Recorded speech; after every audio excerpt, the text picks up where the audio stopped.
إن الحمد لله نحمده ونستعينه ونستغفره ونعوذ بالله من شرور أنفسنا ومن سيئات أعمالنا من يهده الله فلا مضل له ومن يضلله فلا هادي له أشهد أن لا إله إلا الله وحده لا شريك له وأشهد أن محمدًا عبده ورسوله اللهم صل على محمد وعلى آل محمد كما صليت على إبراهيم وعلى آل إبراهيم إنك حميد مجيد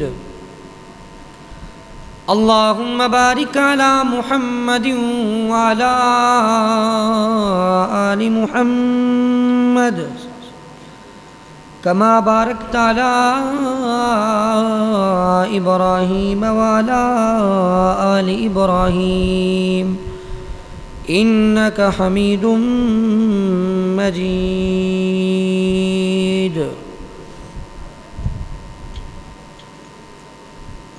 قال الله تعالى في القرآن المجيد والفرقان الحميد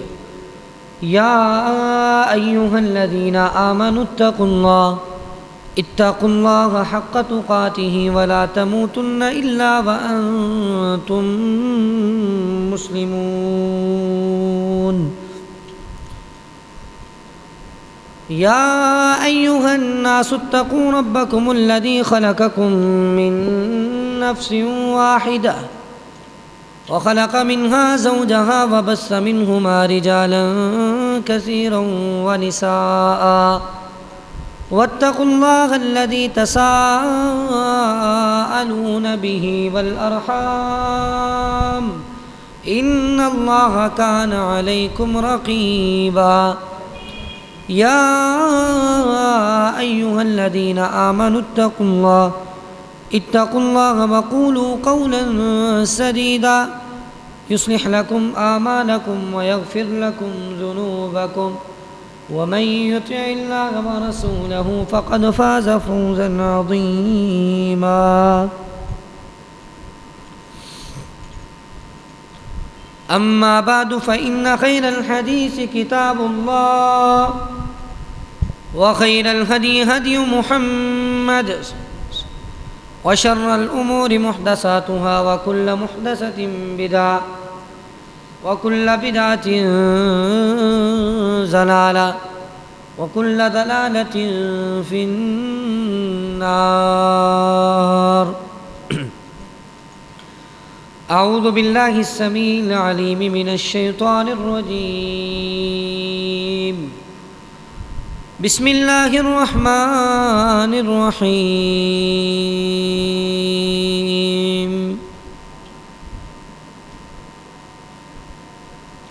لقد رضي الله عن المؤمنين إذ يبايعونك تحت الشجرة فعلم ما في قلوبهم فأنزل السكينة عليهم وأصابهم فتحا قريبا سب قسم کی حمد و ثنا اللہ وحدہ لا شریک کے لیے ہیں، جو ہمارا خالق ہے، مالک ہے، رازق ہے، ہر چیز پر قادر ہے،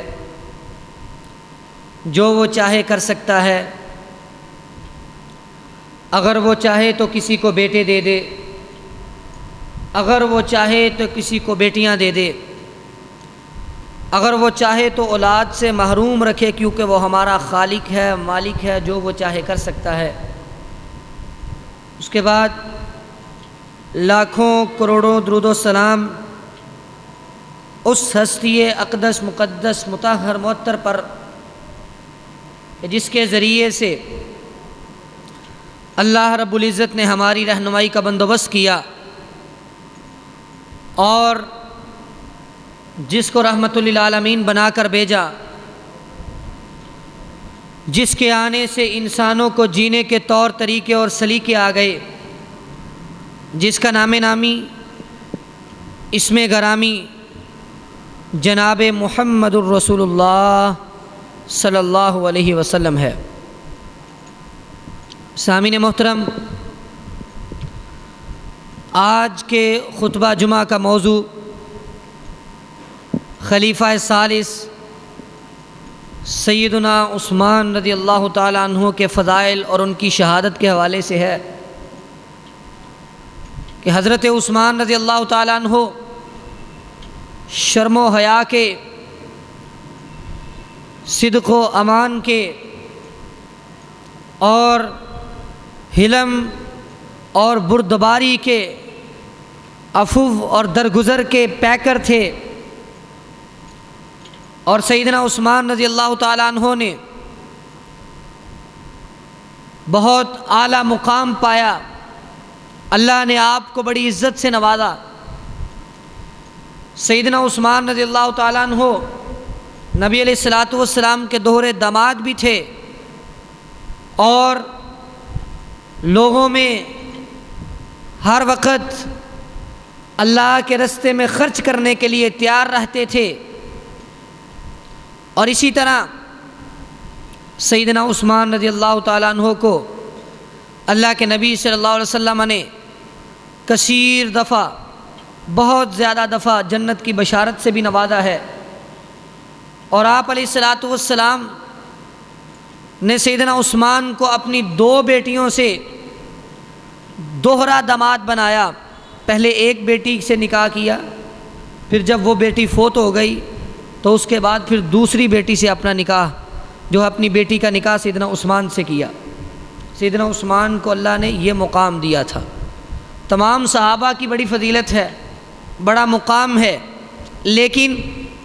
سیدنا عثمان رضی اللہ تعالیٰ عنہ کو اللہ نے جو مقام دیا ہے وہ کائنات کی ابتدا سے لے کر آج تک اور تا قیامت وہ کسی اور کو مقام نہیں ملا۔ ابو بکر آجری رحمہ اللہ نے اپنی کتاب الشریعہ کے اندر لکھا ہے کہ سیدنا عثمان کو اللہ نے یہ مقام دیا ہے جو آپ کے علاوہ کائنات کے اندر کسی اور کو نہیں ملا۔ وہ مقام کیا تھا کہ آپ ایک نبی کی 2 بیٹیوں سے بیک وقت ایک نبی کے دوہرے داماد تھے، اور کائنات کے اندر کوئی ایسا انسان نہیں گزرا کہ جس نے ایک ہی نبی کی 2 بیٹیوں سے نکاح کیا ہو۔ سیدنا عثمان کو اللہ کے نبی نے اپنی 2 بیٹیوں کا سیدنا عثمان سے نکاح کیا تھا، اور یہ بہت بڑا مقام تھا جو کائنات کے اندر کسی دوسرے فرد کو، نہ کسی دوسرے صحابی کو ملا ہے۔ اور سیدنا عثمان رضی اللہ تعالیٰ عنہ اللہ کے نبی کے وہ صحابی ہیں کہ کائنات کے اندر انبیاء کے بعد جب صحابہ کا مقام آتا ہے تو صحابہ میں جو ترتیب ہے فضیلت کی، وہی خلافت کی ترتیب ہے کہ سب سے پہلے سیدنا ابو بکر کا مقام ہے،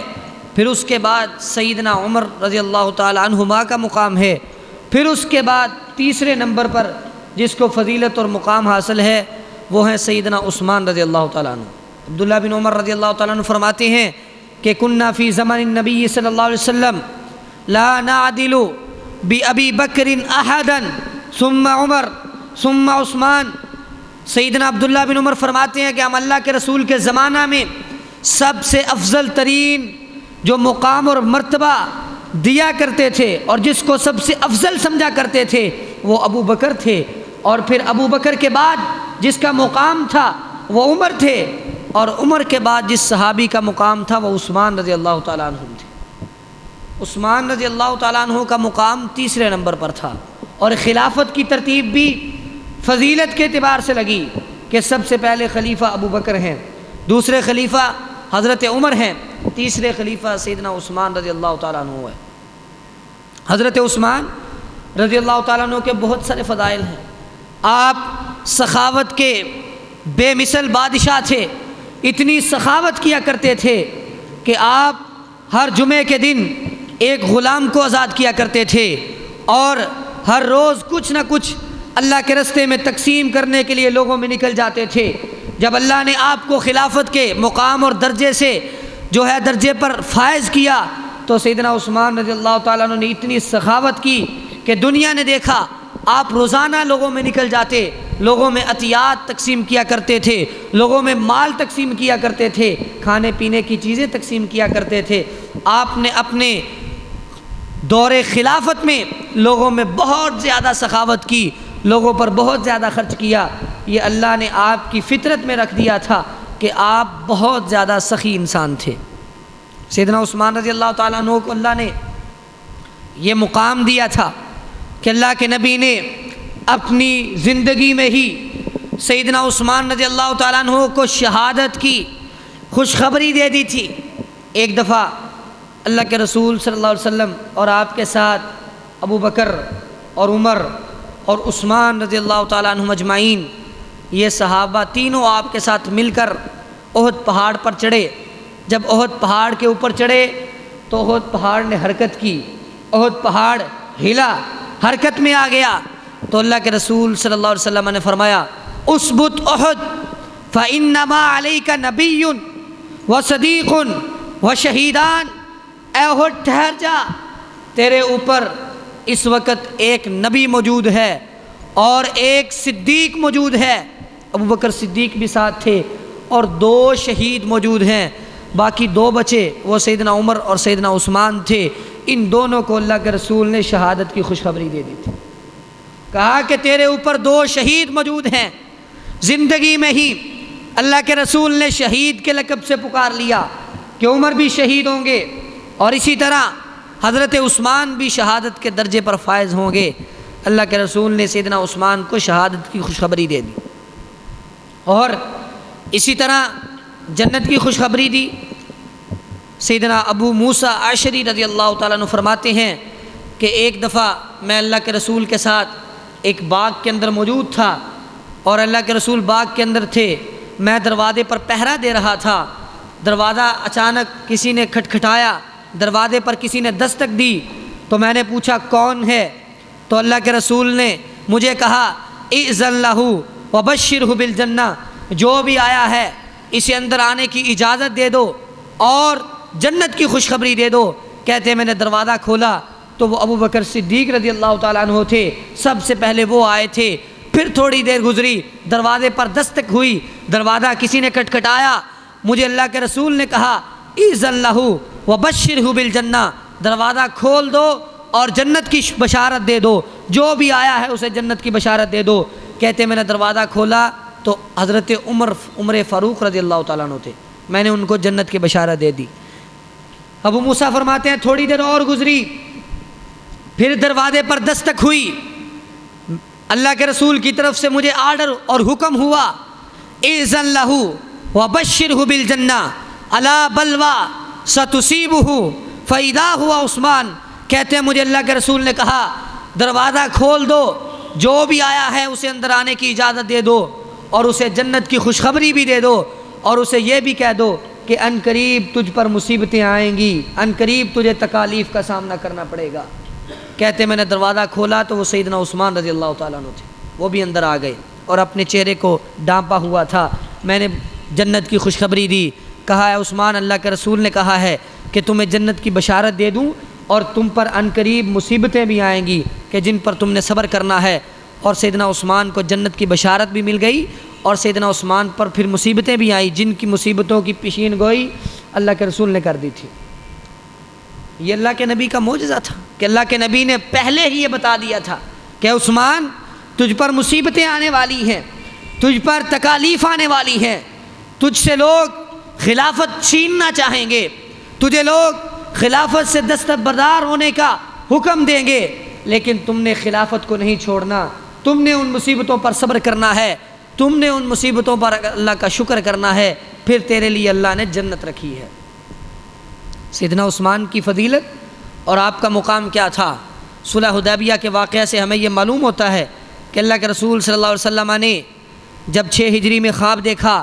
خواب میں کیا دیکھا کہ تمام صحابہ کے ساتھ اللہ کے رسول بیت اللہ کا طواف کر رہے ہیں، عمرہ کر رہے ہیں۔ اللہ کے رسول صلی اللہ علیہ وسلم نے صبح اٹھ کے صحابہ کو یہ خواب سنایا، سارے صحابہ خوش ہوئے کہ ہم بیت اللہ کا طواف کر رہے ہیں۔ تو اللہ کے رسول نے صحابہ کو یہ حکم دیا کہ تیاری کرو، ہم نے بیت اللہ کا طواف کرنے کے لیے جانا ہے، ہم نے عمرے کی ادائیگی کے لیے جانا ہے۔ صحابہ نے تیاری کی، ذی القعدہ کے مہینہ میں اللہ کے رسول کے ساتھ صحابہ چل پڑے۔ جب مکہ پہنچنے والے تھے، حدیبیہ کے مقام پر پہنچے تو مکہ والوں نے روک دیا، داخل ہونے سے منع کر دیا، کہا مکہ کے اندر داخل ہونے کی اجازت نہیں۔ اللہ کے رسول نے اس وقت حضرت عثمان رضی اللہ تعالیٰ عنہ کو، سیدنا عثمان کو جو آپ کے دوہرے داماد تھے، ان کا انتخاب کیا اور کہا جاؤ مکہ والوں کے پاس جا کے میرا پیغام دے دو، ان سے کہو کہ ہم لڑنے کے لیے نہیں آئے، ہم جہاد کرنے کے لیے نہیں آئے، ہم جنگ و جدال کے لیے نہیں آئے، ہم تو طواف کرنے کے لیے آئے ہیں، ہم تو امن و امان کے ساتھ صرف عمرے کی ادائیگی کے لیے آئے ہیں، ہمیں آنے کی اجازت دے دی جائے۔ سیدنا عثمان اللہ کے رسول کے سفیر بن کے پیغام لے کے مکہ کے اندر گئے، اور جب مکہ میں پہنچے تو مکہ والوں نے کہا اے عثمان،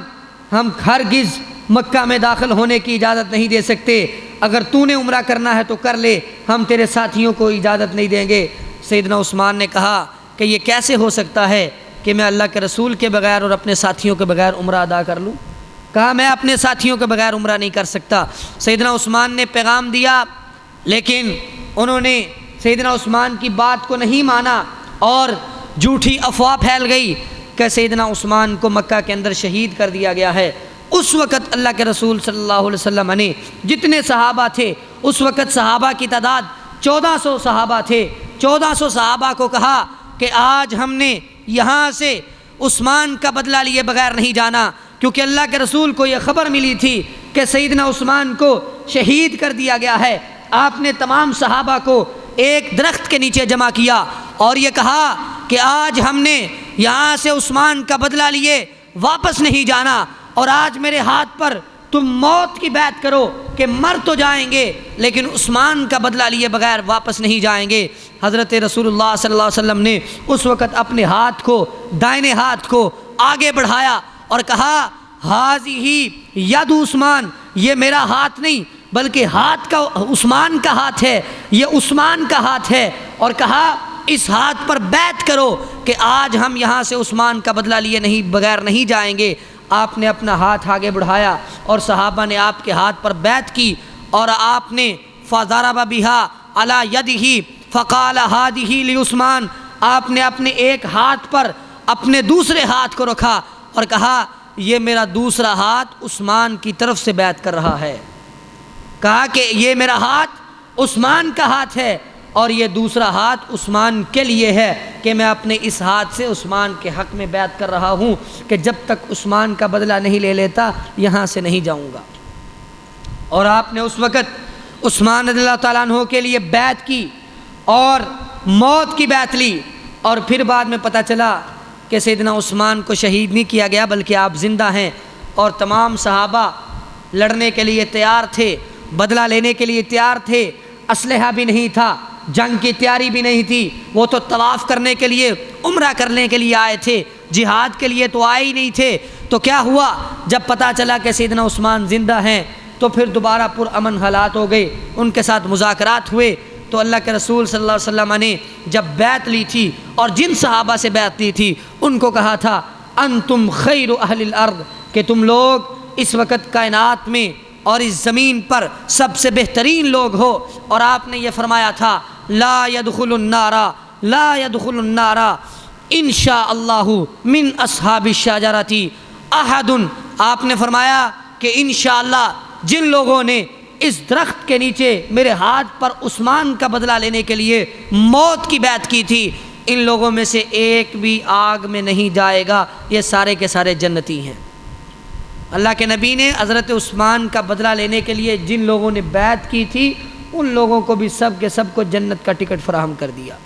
کہا کہ تم سب جنتی ہو، تم میں سے کوئی بھی جہنم میں نہیں جائے گا، اور فرمایا تم اس وقت کائنات کی زمین پر سب سے بہترین، کائنات میں سب سے بہترین لوگ ہو۔ اور یہ اللہ کے رسول کے صحابہ تھے۔ اور اللہ تعالیٰ نے ان لوگوں کے بارے میں جنہوں نے صلح حدیبیہ کے موقع پر اللہ کے نبی کے ہاتھ پر بیعت کی تھی، قرآن نازل فرما دیا، فرمایا لقد رضی اللہ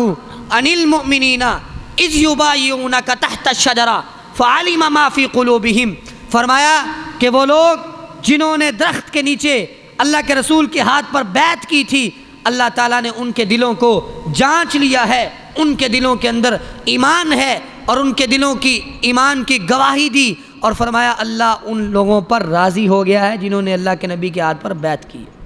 اور وہ 1400 صحابہ کرام تھے۔ اور سیدنا عثمان رضی اللہ تعالیٰ عنہ کو اللہ نے یہ مقام دیا تھا۔ اللہ تعالیٰ کے پیغمبر علیہ الصلاۃ والسلام نے جب غزوہ تبوک کے موقع پر یہ اعلان کیا کہ چندے کی ضرورت ہے، جہاد کی تیاری کے لیے سامان کی ضرورت ہے، تمام صحابہ میں اعلان عام کر دیا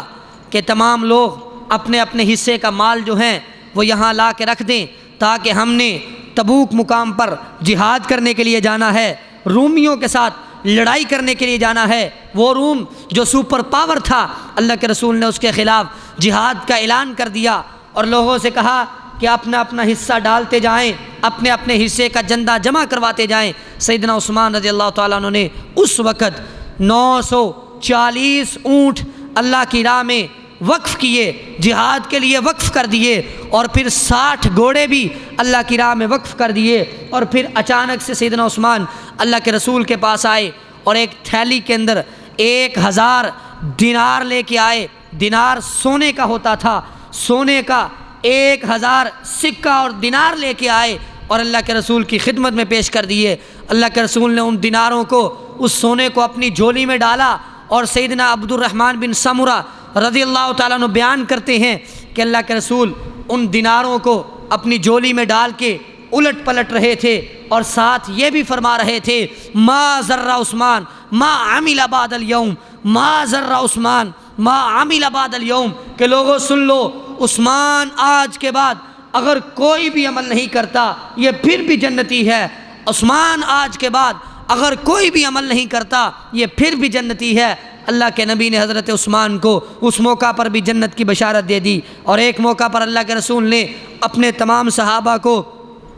تمام صحابہ میں سے 10 صحابہ کو ایک ہی مجلس میں کھڑا ہو کر جنت کی بشارت دی تھی، اور ان صحابہ میں بھی حضرت عثمان کا نام شامل ہے، اور تیسرے نمبر پر نام آتا ہے ان 10 صحابہ کو عشرہ مبشرہ کہتے ہیں۔ آپ نے ایک ہی مجلس میں کھڑے ہو کے کہا تھا ابو بکر فی الجنہ و عمر فی الجنہ و عثمان فی الجنہ، ابو بکر بھی جنتی ہے، عمر بھی جنتی ہے، عثمان بھی جنتی ہے، علی بھی جنتی ہے، طلحہ بھی جنتی ہے، زبیر بھی جنتی ہے، عبد الرحمن بن عوف بھی جنتی ہے، سعید بن زید بھی جنتی ہے، ابو عبیدہ بن جراح بھی جنتی ہے۔ آپ نے ان صحابہ کا نام لے کے تمام صحابہ کو ایک ہی مجلس میں کھڑے ہو کر جنت کا ٹکٹ فراہم کیا تھا، جنت کی بشارت دی تھی۔ ان صحابہ میں بھی سیدنا عثمان کا تیسرا نمبر تھا، اس وقت بھی سیدنا عثمان کو جنت کی بشارت ملی۔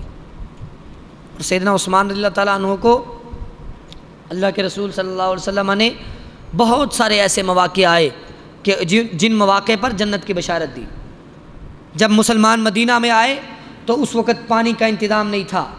لوگوں کی تعداد زیادہ تھی، میٹھا پانی میسر نہیں تھا، تو اللہ کے رسول نے اعلان کر دیا من یحفر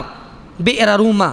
آپ نے فرمایا جو بھی بئر روما کو خرید کر مسلمانوں کے لیے وقف کرے گا فلہ الجنہ، اس کو میں جنت کی بشارت دیتا ہوں۔ بئر روما کنواں تھا جس کنویں سے مسلمانوں کو میٹھا پانی میسر ہو سکتا تھا۔ اللہ کے رسول نے اعلان کیا تو سیدنا عثمان رضی اللہ تعالیٰ عنہ نے وہ کنواں خرید کے مسلمانوں کے لیے وقف کر دیا۔ پھر اللہ کے رسول نے ایک دفعہ اعلان کیا، مسلمانوں کی تعداد بڑھ گئی، مسجد نبوی جب شروع میں بنائی گئی تھی چھوٹی تھی، مسلمان زیادہ ہو گئے، تعداد بڑھ گئی، وہ تنگی دامہ کی شکایت کرنے لگی، تو اللہ کے رسول نے اعلان کیا جو کوئی بھی مسجد کے ساتھ والی جگہ اور یہ کھلیان اور یہ کھیت خرید کے مسجد کے لیے وقف کرے گا اسے اللہ جنت میں جگہ عطا کرے گا۔ سیدنا عثمان نے وہ جگہ بھی اپنے پیسوں سے خرید کے مسجد کے لیے وقف کر دی، اس موقع پر بھی جنت کی بشارت مل گئی۔ پھر اللہ کے رسول نے اس کے علاوہ اور بھی مواقع ایسے آئے کہ جن موقع پر سیدنا عثمان کو جنت کی بشارت دی، اور سیدنا عثمان رضی اللہ تعالیٰ عنہ اللہ کے رسول کے دوہرے داماد بنے۔ پہلے آپ نے اپنی بیٹی سیدہ رقیہ رضی اللہ تعالیٰ عنہا سے سیدنا عثمان کا نکاح کیا۔ جنگ بدر کے موقع پر سیدہ رقیہ رضی اللہ تعالیٰ عنہا فوت ہو گئیں، اور پھر اس کے بعد اللہ کے رسول نے اپنی دوسری بیٹی ام کلثوم رضی اللہ تعالیٰ عنہا سے سیدنا عثمان کا نکاح کر دیا، اور آپ کے دوہرے داماد بھی بن گئے۔ اور سیدنا عثمان رضی اللہ تعالیٰ عنہ کی زندگی یوں ہی چلتی رہی۔ بہت بڑے تاجر تھے اور بہت بڑے سخی انسان تھے۔ جب بھی مالی طور پہ اسلام کو ضرورت پڑی، سیدنا عثمان صف اول میں موجود تھے، جہاد میں شریک ہوئے، اللہ کے رسول کی مجلسوں میں شریک ہوئے، اور مسلمانوں کے اتفاق اور مسلمانوں کے اجماع کے ساتھ سیدنا عمر رضی اللہ تعالیٰ عنہ کی شہادت کے بعد سیدنا عثمان رضی اللہ تعالیٰ عنہ کو خلیفہ منتخب کیا گیا۔ اور آپ نے اپنی زمانہ خلافت میں بہت زیادہ مسلمانوں پر احسانات کیے اور مسلمانوں پر خرچ کیا، اور اپنے زمانہ خلافت میں صدقے کے اونٹوں اور صدقے کے مال کے لیے، صدقے کے جانوروں کے لیے بہت بڑی بڑی چراگاہیں بنوائیں، اور آپ نے اپنے زمانہ خلافت کے لیے زمانہ خلافت میں مختلف شہروں میں جو ہے وہ ادارے قائم کیے، جن اداروں میں لوگوں کے لیے ریاست کے ساتھ رسائی ممکن ہو سکے۔ اور اسی طرح سیدنا عثمان رضی اللہ تعالیٰ عنہ لوگوں پر خرچ کرتے رہے۔ لیکن مصر کے لوگ جو بڑے ہی بدبخت تھے، جنہوں نے سیدنا عثمان رضی اللہ تعالیٰ عنہ کی شہادت کا جو ہے وہ پراپوگنڈا کیا تھا، اور سیدنا عثمان کو شہید کرنے کے لیے، سیدنا عثمان کو خلافت سے اتارنے کے لیے ایک پراپوگنڈا کر کے آئے تھے، سیدنا عثمان رضی اللہ تعالیٰ عنہ کی زندگی پر، آپ کے معاملات پر اعتراضات کرنے شروع کر دیے۔ انہوں نے اعتراض کیے، جی سیدنا عثمان رضی اللہ تعالیٰ عنہ جو یہ چراگاہیں ہیں انہوں نے حکومت کے لیے کیوں خاص کر رکھی ہیں؟ سیدنا عثمان پر یہ الزام بھی لگایا کہ یہ اپنے رشتہ داروں پر زیادہ مال خرچ کرتے ہیں۔ سیدنا عثمان پر یہ الزام بھی لگایا کہ یہ جی حج کے لیے جانے کے لیے اجازت نہیں دیتے۔ سیدنا عثمان نے ان اعتراضات کے جواب بھی دیے، کہا میں اپنے رشتہ داروں پر اگر مال خرچ کرتا ہوں، اپنے رشتہ داروں کو اگر مال دیتا ہوں تو وہ میں حکومت کا مال نہیں دیتا، وہ اپنا کمایا ہوا، اپنے تجارت سے کمائے ہوئے مال سے میں مال دیتا ہوں۔ حکومت کا مال اور مسلمانوں کے مال کا 1 روپیہ اور 1 پیسہ بھی نہ میں نے آج تک اپنے رشتہ داروں کو دیا ہے،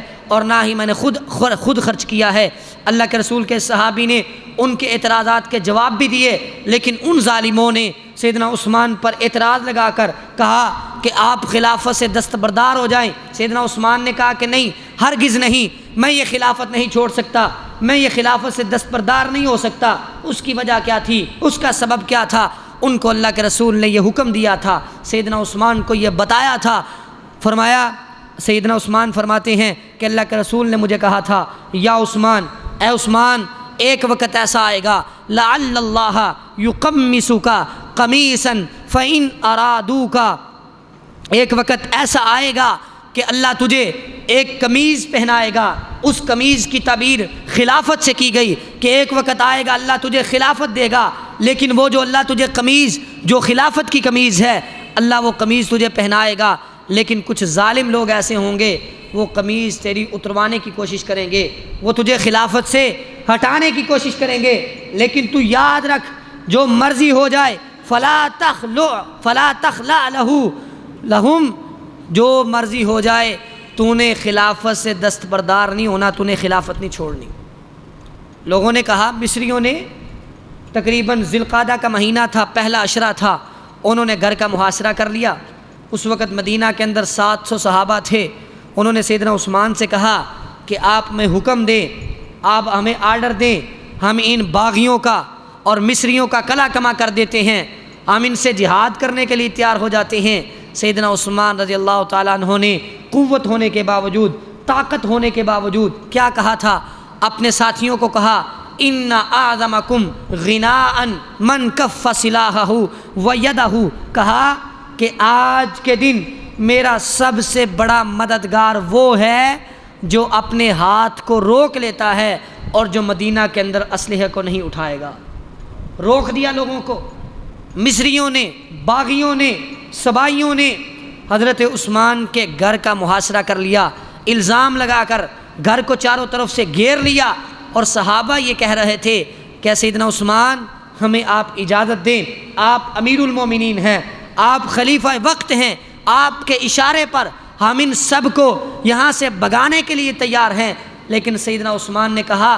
کہ میں اپنی جان کی خاطر، میں اپنی حفاظت کی خاطر مدینہ کے اندر لڑائی اور جھگڑے کو اور خون بہنے کو پسند نہیں کرتا۔ اور کہا کہ نبی علیہ الصلوۃ والسلام نے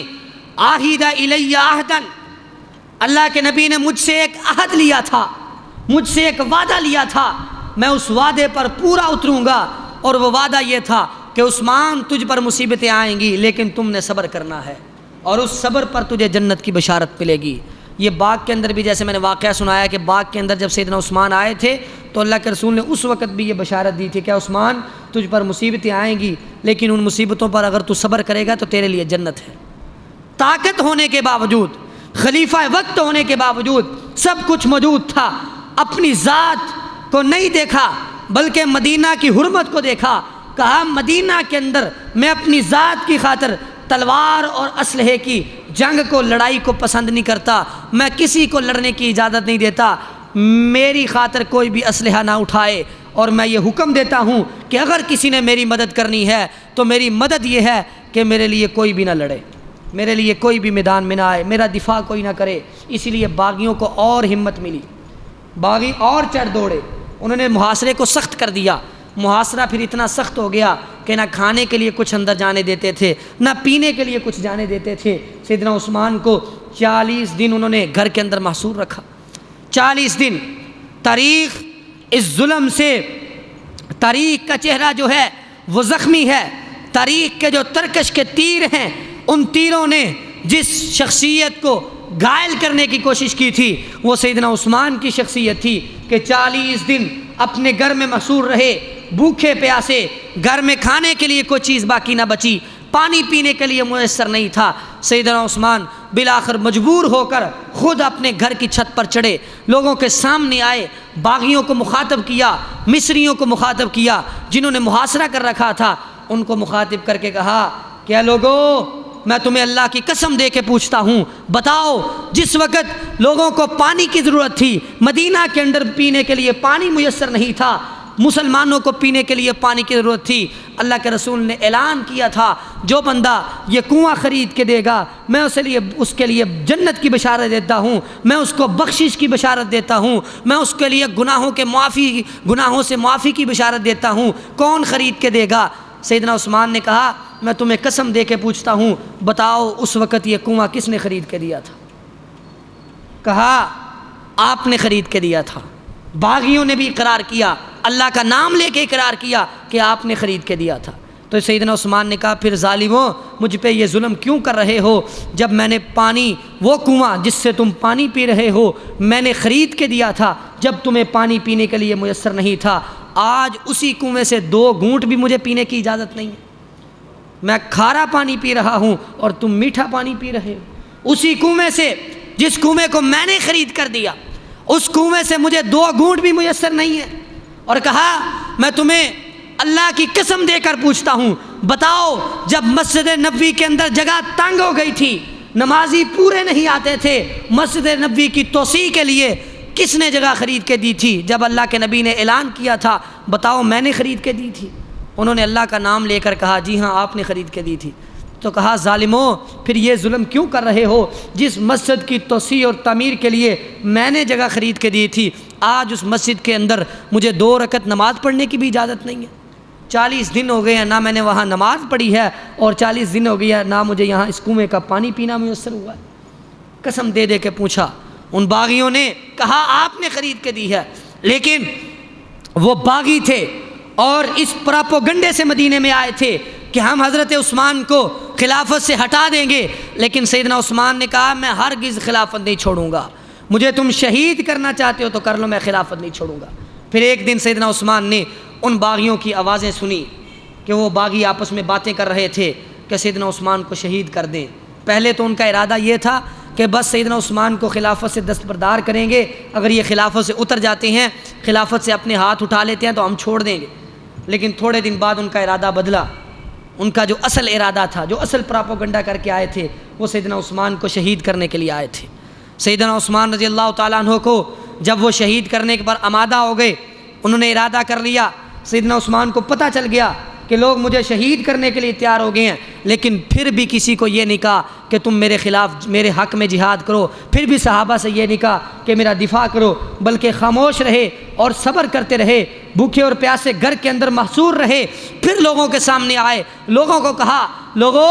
تم مجھے شہید کرنے کا ارادہ کر کے بیٹھے ہو، میری ذرا یہ بات کا جواب تو دو۔ اللہ کے رسول کا یہ فرمان ہے کہ 3 جرموں کی بنیاد پر ایک مسلمان کو قتل کر سکتے ہو، اس کے علاوہ کسی مسلمان کو قتل کرنا جائز نہیں ہے۔ کہا لوگوں اللہ کے رسول کا فرمان ہے زنن بعد احسان، جو شادی کرنے کے بعد زنا کرتا ہے اسے قتل کیا جائے گا، اسے رجم کیا جائے گا۔ بتاؤ فواللہ ما زنیت فی جاہلیت ولا فی اسلام، میں اللہ کی قسم اٹھا کے کہتا ہوں نہ میں نے جاہلیت میں کبھی زنا کیا تھا اور نہ ہی میں نے اسلام قبول کرنے کے بعد کبھی زنا کیا ہے، تو پھر تم مجھے قتل کیوں کرنے لگے؟ اور کہا دوسرا سبب کیا ہے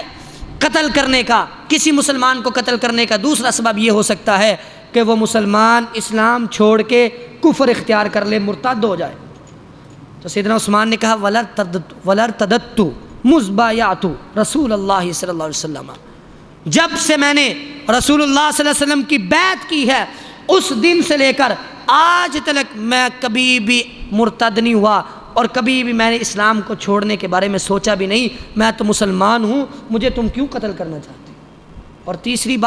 تیسرا سبب کہا کسی مسلمان کو تب قتل کیا جاتا ہے، تب قتل کر سکتے ہیں جب وہ کسی مسلمان کو قتل کرتا ہے، قتل کے بدلے قتل۔ تو کہنے لگے ولا قتلت النفس التي حرم اللہ،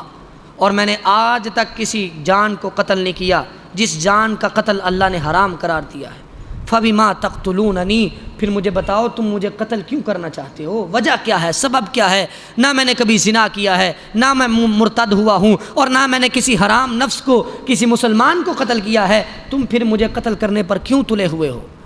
سیدنا عثمان کو پتہ چل گیا کہ یہ لوگ میری شہادت پر اترے ہوئے ہیں، لیکن سیدنا عثمان نے پھر بھی صبر کیا اور ظلم و ستم کو برداشت کیا۔ آپ کی بیوی بھی آپ کے ساتھ گھر کے اندر محصور تھے، آپ کی عمر اس وقت 82 سال ہو چکی تھی، اس میں سے 12 سال آپ نے زمانہ خلافت گزارا تھا، 12 سال مسلمانوں پر خلافت کی تھی اور اسلام کا بول بالا بھی کیا تھا۔ سیدنا اس عمر کے دور میں اگر 22 لاکھ مربع میل تک اسلام پھیلا تھا تو سیدنا عثمان کے دور میں وہی اسلام 44 لاکھ مربع میل تک پہنچ چکا تھا۔ اسلامی سلطنت کو بہت زیادہ توسیع ملی تھی، اور سیدنا عثمان رضی اللہ تعالیٰ عنہ کو جب شہید کرنے کا ارادہ کر کے بیٹھے ہوئے تھے، سیدنا عثمان کہتے ہیں، سیدنا عبداللہ بن عمر فرماتے ہیں کہ سیدنا عثمان نے بیان کیا کہ سیدنا عثمان نے فرمایا انی رأیت المنام اللیلہ، میں نے رات کو خواب میں دیکھا، اللہ کے رسول میرے خواب میں آئے تھے، انہوں نے مجھے کہا کہ عثمان افطر عندنا، کہ کل کا روزہ تو ہمارے ہاں افطار کر، کیونکہ بھوک بڑی تھی، گھر میں کھانے کے لیے کچھ نہیں تھا۔ سیدنا عثمان اکثر ان دنوں میں روزہ رکھ لیا کرتے تھے، روزے کے ساتھ دن گزارا کرتے تھے، کھانے کے لیے کچھ نہیں تھا، یہ ظلم و ستم کی انتہا تھی، کھانا بند ہے، پانی بند ہے، بھوکے پیاسے روزے پہ روزہ رکھ رہے ہیں۔ کہتے ہیں اللہ کے رسول کو میں نے خواب میں دیکھا، مجھے اللہ کے رسول نے کہا کہ عثمان آج کا روزہ تو ہمارے ہاں افطار کر لے، تو کہتے ہیں مجھے یہ خوشخبری مل گئی کہ شاید میرا آج آخری دن ہے۔ سیدنا عثمان رضی اللہ تعالیٰ عنہ تیار ہو کے اپنے گھر میں بیٹھے ہیں کہ اب میری شہادت قریب ہے، ان لوگوں نے مجھے شہید کرنے کا بھی ارادہ کر لیا ہے۔ اس وقت مدینہ کے اکثر لوگ حج کرنے کے لیے گئے ہوئے تھے، لوگ ابھی حج سے واپس نہیں آئے تھے۔ باغیوں نے اس کا فائدہ اٹھاتے ہوئے کہ مدینہ کے اندر تعداد تھوڑی ہے، صحابہ تھوڑے ہیں، اور جو صحابہ موجود تھے ان کو تلوار اٹھانے سے، ان کو جہاد کرنے سے سیدنا عثمان نے منع کر دیا تھا، پھر بھی فردن کچھ صحابہ نے دفاع کرنے کی کوشش کی، لیکن وہ دفاع کسی کام نہ آیا۔ سیدنا عثمان رضی اللہ تعالیٰ عنہ کی شہادت کا منظر کچھ یوں پیش آیا کہ سیدنا عثمان اپنے گھر کے اندر موجود تھے، باغیوں کا سرگنا جو سیدنا عثمان کو شہید کرنا چاہتا تھا وہ گھر کے اندر داخل ہوا، اسے الموت الاسود کہا جاتا تھا، کالے سیاہ رنگ کا تھا اور اسے موت کا لقب دیا جاتا تھا۔ اس نے سیدنا عثمان کا جا کے گلا پکڑا اور گلے سے دبایا اور کہنے لگا کہ سیدنا عثمان کی کمزوری اس قدر ہو چکی تھی کہ گلا پکڑنے کی وجہ سے آپ اس طرح تڑپے، اس طرح آپ کے جسم نے حرکت کی جس طرح موت کے وقت سانپ تڑپتا ہے۔ اس نے باہر آ کے لوگوں کو بتایا کہ عثمان رضی اللہ تعالیٰ عنہ تو بہت کمزور ہو چکے ہیں۔ پھر ایک اور آدمی گیا، یہ جس کو کالے رنگ کا کہا جاتا تھا، اس کو حمار بھی کہا جاتا تھا، گدھا بھی کہا جاتا تھا۔ اس نے جا کے سیدنا عثمان پر تلوار سے وار کیا، تلوار سے وار کرنے لگا۔ سیدنا عثمان نے وار سے پہلے کہا بینی و بینک کتاب اللہ، اے بدبخت آج تو مجھے شہید کرنے لگا ہے، مجھ پر وار کرنے لگا ہے، لیکن یہ بات یاد رکھ بینی و بینک کتاب اللہ، یہ میرے سامنے قرآن کھلا ہے، میرے سامنے قرآن پڑھا ہے، آج تو مجھے شہید کر دے گا لیکن تیرے اور میرے درمیان یہ اللہ کی کتاب فیصلہ کرے گی،